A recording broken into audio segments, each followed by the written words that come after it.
So bringing people with lived experience together with researchers creates a much more dynamic way of conducting research. A lived experience is a form of expertise that only those have who have lived through adversity, ill health, racism, trauma, etc.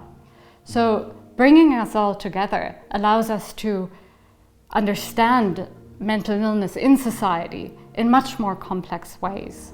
On the surface, in academia, in research, we always think, yes, we should be involving people with lived experience because they know best, and that is absolutely true. But I think a lot of centres really struggle to go beyond that understanding and go beyond actually how do we bring people in, how do we do it ethically, how do we upskill people with lived experience to lead that way. And that's something the centre is really trying to get at as a really practical way of doing it, rather than just a basic understanding that it's something we should do.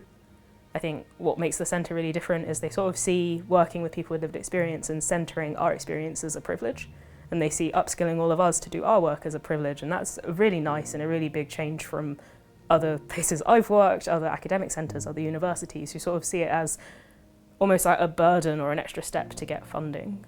The mutual respect around working together, especially in policy, I think is really difficult. And we have such an understanding of whose knowledge is the most valuable.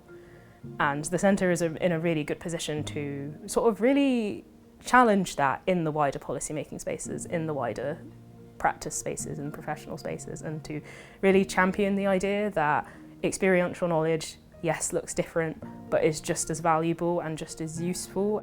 I think the centre's in a really good position to almost really invest in lived experience and really prove that investing in lived experience is valuable.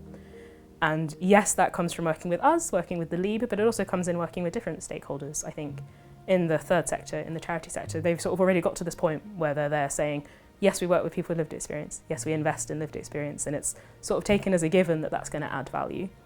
And I don't think in policy making and service design and practice, it's really got to that point yet. And I think the centre is at a really good point to champion the fact that lived experience can really benefit these things. So.